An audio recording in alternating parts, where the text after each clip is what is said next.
안녕하십니까. 1월 17일 수요일 뉴스투데이 대전 세종 충남입니다. 대전시가 중앙로 지하상가 운영권을 상가운영위원회에서 시설관리공단으로 이관한다는 소식에 상인들의 반발이 계속되고 있습니다. 생존권을 보장하라며 상인들이 삭발 시위까지 벌였는데 일부는 투명한 점포 운영을 위해 시가 관리하는 게 맞다는 입장이어서 혼란이 커지고 있습니다. 박선진 기자입니다. 대전 중앙로 지하상가 상인들이 단체로 머리를 깎고 나섰습니다. 최근 대전시가 중앙로 지하상가의 운영권을 시설관리공단으로 이관하겠다고 한 데 대한 반발입니다.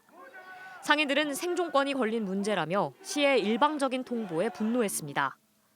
일단 조건 없이 기간 유예를 5년을 해주고 그 기간 동안에 충분한 협의를 통해서 협약 내용도 지키면서 상인들의 생존권도 지켜줄 수 있는.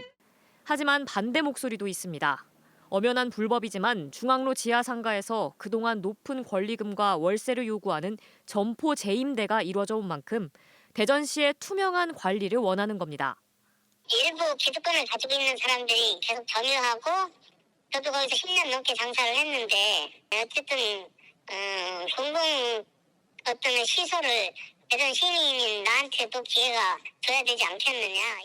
지난 1994년 준공된 대전 원도심 대표 상업지구인 중앙로 지하상가는 시 공유재산이지만 그동안 상가운영위원회가 시와 위탁운영 계약을 맺고 관리해왔습니다.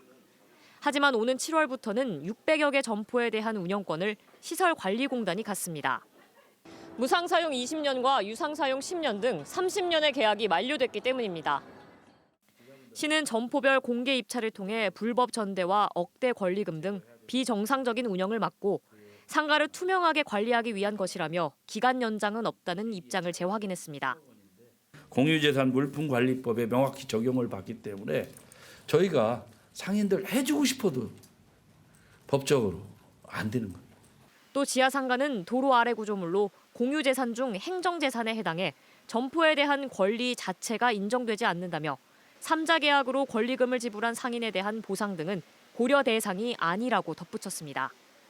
MBC 뉴스 박선진입니다. 더불어민주당 대전시당이 그제 윤석열 대통령의 민생토론회에서 발표한 622조 원 규모의 수도권 반도체 첨단 산업 구축안에 대해 우려를 표명했습니다.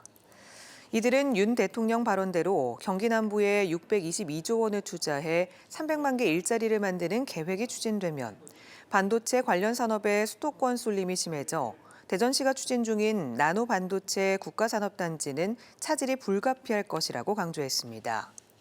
또 반도체는 수도권만이 아닌 국도 균형 발전에 기여해야 한다고 주장했습니다. 대전참여자치시민연대가 대전시 산하 출연기관인 한국효문화진흥원이 이장우 시장의 측근을 사무처장으로 앉히기 위해 채용 절차를 바꾼 것으로 의심된다고 주장했습니다. 이들은 효문화진흥원이 지난 지방선거에서 이 시장의 캠프에서 활동한 전직 시의원을 사무처장으로 선임하기 위해 기존 서류와 면접, 논술이나 필기 전형으로 구성된 3단계 전형 대신 서류와 면접 등 2단계로만 진행했다고 밝혔습니다. 이에 대해 효문화진흥원 측은 채용 절차는 원장이 정하게 돼 있고 사무처장에게 필요한 조직관리 등의 덕목에 필기시험은 필요 없다고 판단했다고 해명했습니다.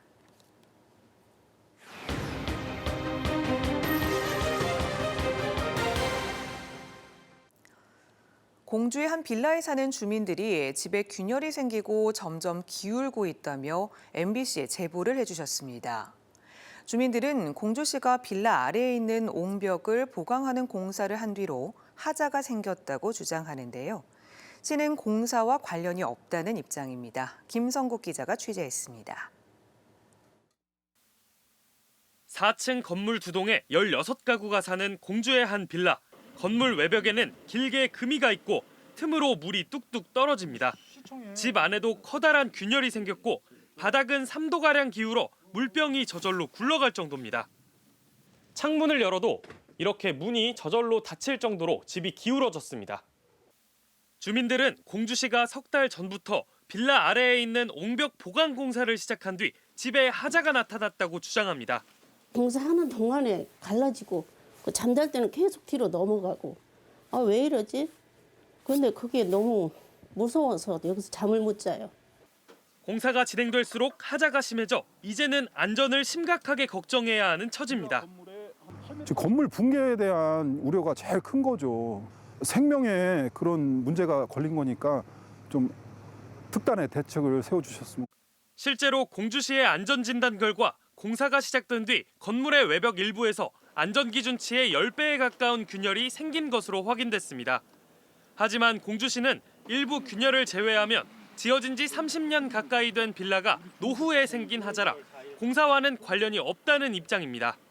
95% 이상은 사전에 다 이미 이루어진 거고 그리고 공사로 인한 영향은 좀 미비한 걸로 나와 있어요. 시는 앞으로 해당 건물의 지반을 보강하고 외벽을 보수할 예정이며 집안의 균열은 추가 조사를 진행한 뒤 보수를 검토하겠다고 밝혔습니다. MBC 뉴스 김성국입니다. 부여에 4성급 한옥 호텔이 들어섭니다. 부여구는 충화면 가화리 서동요 역사관광지 일원에 내년 말까지 4성급 한옥 호텔 단지를 조성하기로 하고 현재 실시 설계를 진행 중이며 업체 선정을 거쳐 올 하반기 착공할 계획입니다.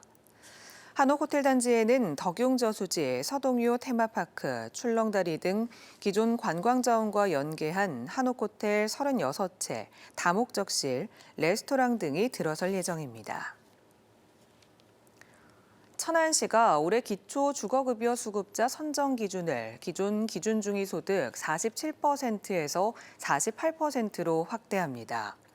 이에 따라 선정 기준 소득 인정액은 1인 가구 106만 9천여 원, 2인 가구 176만 7천여 원 등으로 늘게 되며 임대료 지원과 수선유지 급여 지원 기준 소득도 확대됩니다.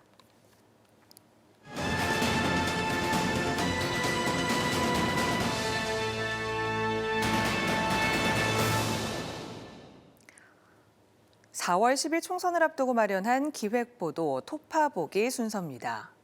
각각 울산시장 선거 개입 혐의와 고 노무현 전 대통령 명예훼손 혐의로 1심에서 실형을 선고받은 더불어민주당 황운하 의원과 국민의힘 정진석 의원이 현 지역구 출마를 공식화했습니다. 사법 리스크를 정면 돌파하겠다는 의지로 풀이됩니다. 고병권 기자입니다. 2017년 울산 경찰청장 시절 시장 선거에 개입한 혐의로 지난해 11월 1심에서 징역 3년을 선고받은 민주당 황운하 의원. 중앙당 검증을 통과하면서 오는 4.10 총선에서 현 지역구인 대전 중구 출마를 선언했습니다. 사법 리스크 논란에 대해서는 헌법상 권리인 무죄 추정 원칙에 따라 무죄를 주장하는 자신에게 어떤 불이익도 가해져서는 안 된다고 강조했습니다. 검찰 탄압으로부터 우리 현명한 대전 시민이 저 황운하를 지켜주실 것이라는 확실한 믿음을 갖고 있습니다. 고 노무현 전 대통령 명예훼손 혐의로 지난해 8월 1심에서 징역 6개월을 선고받은 국민의힘 정진석 의원. 5선 중진인 정 의원도 현 지역구인 공주부여 청양 출마를 공식화했습니다. 정 의원은 정식 인터뷰는 거절하면서도 1심 판결은 판사의 정치적 성향에 따른 것으로 많은 비판이 잇따랐다며 자신을 황운하 의원의 사법 리스크와 기기적 균형에 맞춰 바라보는 건 맞지 않다고 강조했습니다.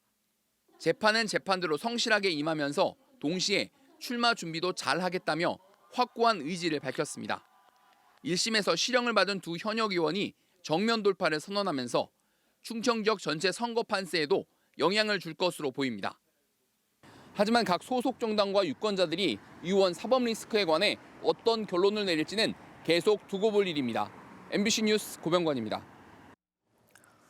국민의힘 한동훈 비상대책위원장이 오는 4월 10일 총선에서 당 귀책으로 재보궐선거가 이루어지는 곳에 무공천을 선언하면서 당장 대전 중구청장과 충남도 의원 재선거가 영향을 받을 것으로 보입니다. 지역에서는 지난해 11월 김광신 전 청장이 공직선거법 위반 혐의로 유죄가 확정된 대전 중구청장 재선거와 최창용 전 도의원이 공직선거법 위반으로 낙마한 충남도의원 당진 제3선거구가 국민의힘 귀책으로 재선거가 예정돼 있습니다. 또 오는 25일 대법원 선고가 예정된 박경귀 아산시장도 당선 무효형이 확정될 경우 4월 10일 재선거에서 국민의힘은 후보를 내지 않을 것으로 예상됩니다. 대전지검 금융경제범죄 전담부가 전 국민권익위원장에 대한 권익위의 조사를 방해하고 출장비를 허위로 타낸 혐의로 전 권익위원장의 수행비서를 기소했습니다. 피의자는 청탁금지법을 위반한 혐의를 받던 전 권익위원장에 대한 권익위의 조사 과정에서 허위 공문과 진술서를 꾸미고 KTX 열차 영수증을 위조하는 등의 수법으로 출장비 1,000여만 원을 챙긴 혐의를 받고 있습니다. 로봇은 사전에 정해진 규칙에 따라 움직이는 기계를 일컫지만 로봇의 진화 속도는 상상을 초월합니다.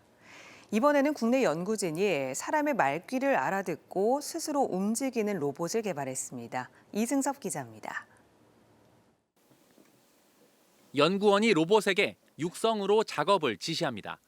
쌤, 바구니에서 물체를 집어서 작업대에 올려줘.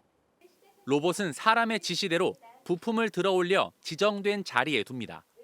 이 로봇에는 사람의 음성이나 글로 된 지시를 받아 작업 순서와 동작을 스스로 만들어 수행하는 인공지능 기술을 적용했습니다.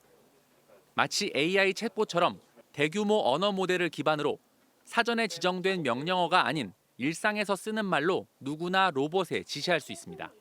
기존의 음성인식 기술보다 사람의 그 의도나 명령을 조금 더 자연스럽게 로봇이 이해할 수 있게끔 저희가 활용을 할 수가 있습니다.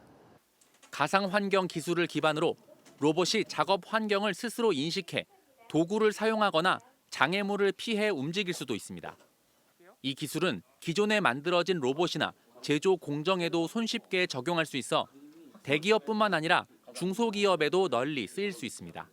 기존 로봇들은 그 적용을 위해서 환경을 좀 바꾼다든지 스스로 인식을 해서 그때그때 필요한 작업들을 자동으로 생성해서 실행할 수 있기 때문에 연구진은 이 기술을 다양한 생산 분야에 적용하고 나아가 로봇에게 공정만 맡기면 일일이 명령하지 않아도 알아서 필요한 작업을 수행하는 기술을 연구할 계획입니다. MBC 뉴스 이승섭입니다. 세종시 교육청은 올해 새 학기부터 학생 화해중재원에 학교폭력 제로센터를 설치하고 학교폭력 전담 조사관제를 운영합니다.